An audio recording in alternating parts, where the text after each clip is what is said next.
So, people have asked me, quite forcefully in some cases, i.e. constantly, German, HDR, I'm looking at you, among other people, what I think of the new season, and what it means for a few characters. So I'm going to put this in several parts. Part 1 will be Swain, Part 2 will be LeBlanc, no it won't, Part 2 will be Vlad, and Part 3 will be LeBlanc, Part 4 will be the future. Suspense is killing me. No, but basically, they're saying, new stuff has happened, new masters, etc. What's changed? What does this mean?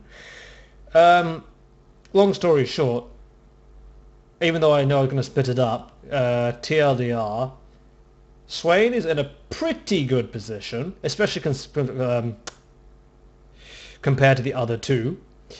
Vlad has been completely shat on because I have no idea what the fuck Riot is thinking about saying, you know what? Hextech Revolver, let's make it build into something that has mana and something that has a fucking attack damage part to it. It's like, well, someone must have been smoking something incredibly strong. I would fucking love some right now, but I'll rant more about that in the appropriate part. But for now, we go on to our favourite Birdman. Or at least my favourite Birdman. Some of you have a favourite Birdman. I just realised, why the fuck has he got green eyes? I mean, don't get me wrong, the skin is bloody sexy, but yeah. We has Jericho Swain. In the new season, they decided to buff him and nerf him to an extent. First things first was they changed his passive so that whenever he kills a champion, he will now regenerate, well, kill or assist, which is brilliant. He will regenerate 9% of his maximum mana. I mean, there's no real way about it apart from that is a buff. Swain literally goes through mana like a fucking black hole, even if you buy mana items, except I have. The difference comes in that, is that actually enough of a buff to mean that we can now shoehorn in other items? So does this actually sort his mana problems in a team fight? Well, obviously, if the team fight's going completely piss poorly, then no, because it requires that enemy champions die. It's the same deal as Cat, really. It's just, well, I get cooldown, I get, what, CD resets and stuff if people die. If they don't, I'm stuffed. Sort of same with Mr. Yi, but fuck Mr. Yi, and they changed that shit, so all's good. I'll get onto that later as to why it's changed my view of certain things. But the other thing that really pissed me off was how they changed it, that Torment no longer amplifies... Oh, for fuck's sake.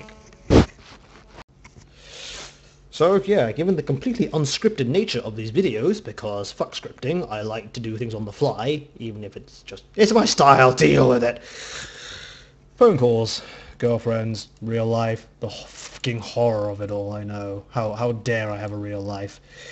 But where was I? If I remember correctly, I was speaking about Torment and how Riot fixed quotation marks. Well, okay, no, it's not quotation marks. They did fix it. How things that amplified everything. So what was it? Poppy, Swain, I don't remember the other one. Might have been Vlad. These things amplify true damage, as far as I remember. At least no one cares about Poppy because no one fucking plays it. And that is another video. I'll have looked it up by then. But for Swain, Torment Ignite was a huge part of his combo, right? The problem, if you looked at it, was the characters it affected were neither popular nor were their win ratios stupendously high. Though that might purely be just to the fact that they weren't popular, but who knows. People kept saying that Swain was sleeper overpowered, right? People who played against my Swain pretty much got raped. Unless they were playing long-range bullshit champs or were playing Cass, but that's another thing entirely. Yes, I'm completely mad, deal with it. They nerfed it. He now has, like, something in the region of minus, I don't know how much it is, right? 20% extra 2 damage. Okay, sounds bullshit, but it's Swain. Did it really affect him that much? Well, it is now, because the amount of time people run away on 10 HP before was staggering. Now things have just gone to crap. Was it an unfair advantage? I don't know. Have they buffed any part of him to compensate? Not as far as I am aware. Although I wish to go on a rant as to how many overpowered things still exist, Kassadin got smashed with the nerf bat. Far freaking overdue, but I guess they might be toning down everything. I don't know. It's strange, really. Because that's the main thing I want to talk about. What's actually changed with this, with the Swain? Let's just call it the Swain in season 4. Passive got changed. Torment has now been changed pretty much due to his not to his, just the fact they fixed. Again, I want to put quotation marks around that so badly because there was no reason to fix it. Don't fix what ain't broken. Moving swiftly on. What have I done? Apart from the fact that I am so fucking unprofessional and all these should be closed, so I'm doing that now because, yeah. What have I changed for Season 4? What I've changed for Season 4 is a new build, which harks back a bit into what I said in Season 3 with regards to his mana issues, and also items that go into the category of good, but where the fuck do I crowbar this in? So with that, this actually came from experimentation with Vlad as to how Hextech Revolver built into nothing that he wanted, right? And then it also became a fact that Wota, this item, has mana to it.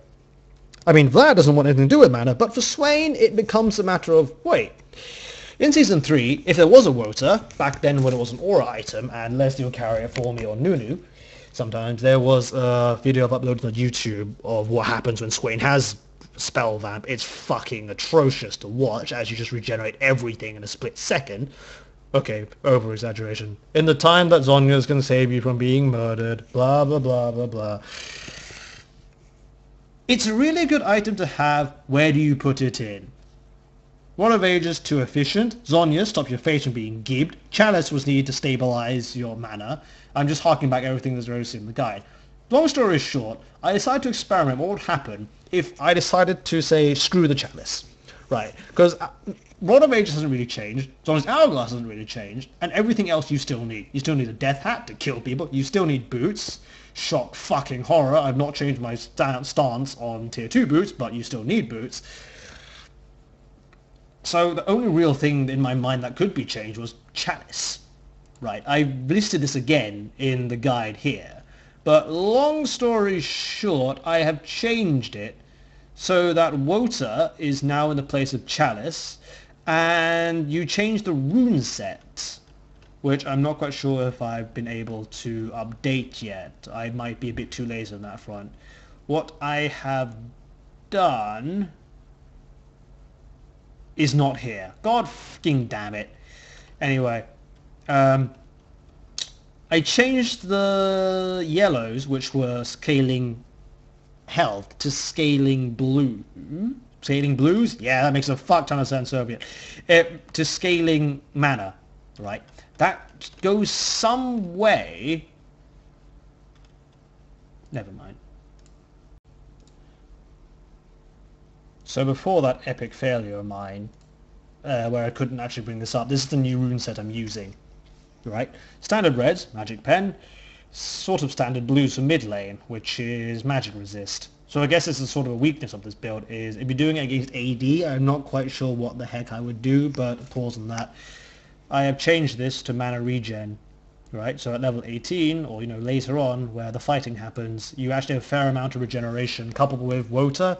It should save you through, whatchamacallits, team fights. Because Chalice or not, whatever mana regeneration you had or not, if you didn't have blue buff, you were definitely half of your potential, right? So that wasn't part of the equation. You needed blue buff, like it or otherwise, and like wax lyrical about this in my videos. You don't have blue buff? You're not a god. To this extent, this does mean that I am squishier. I am aware of that.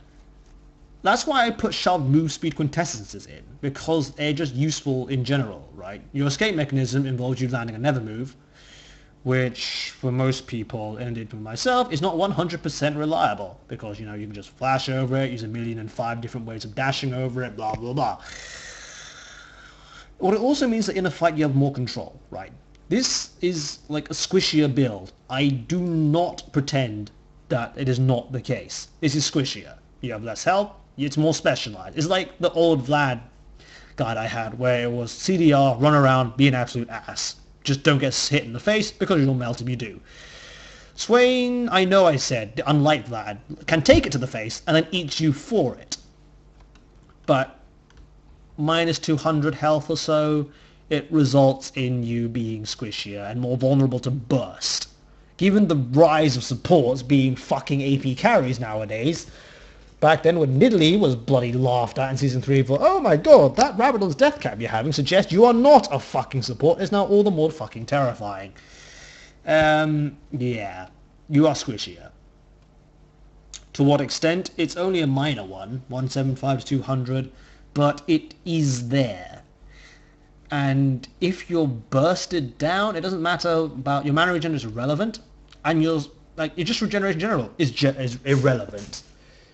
So speed. This is a far more specialized build. The old one still works, but given Season 4, I've now decided there is an alternative that you might like.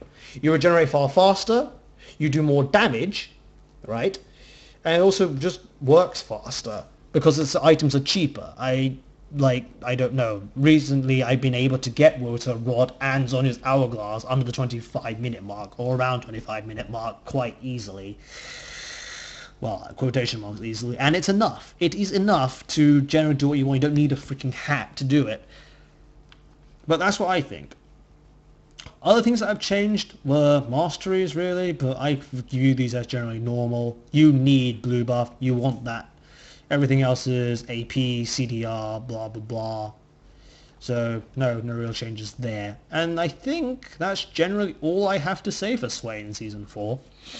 So next up will be our beloved vampire, who decided he had irked someone in freaking... Oh my god, never mind.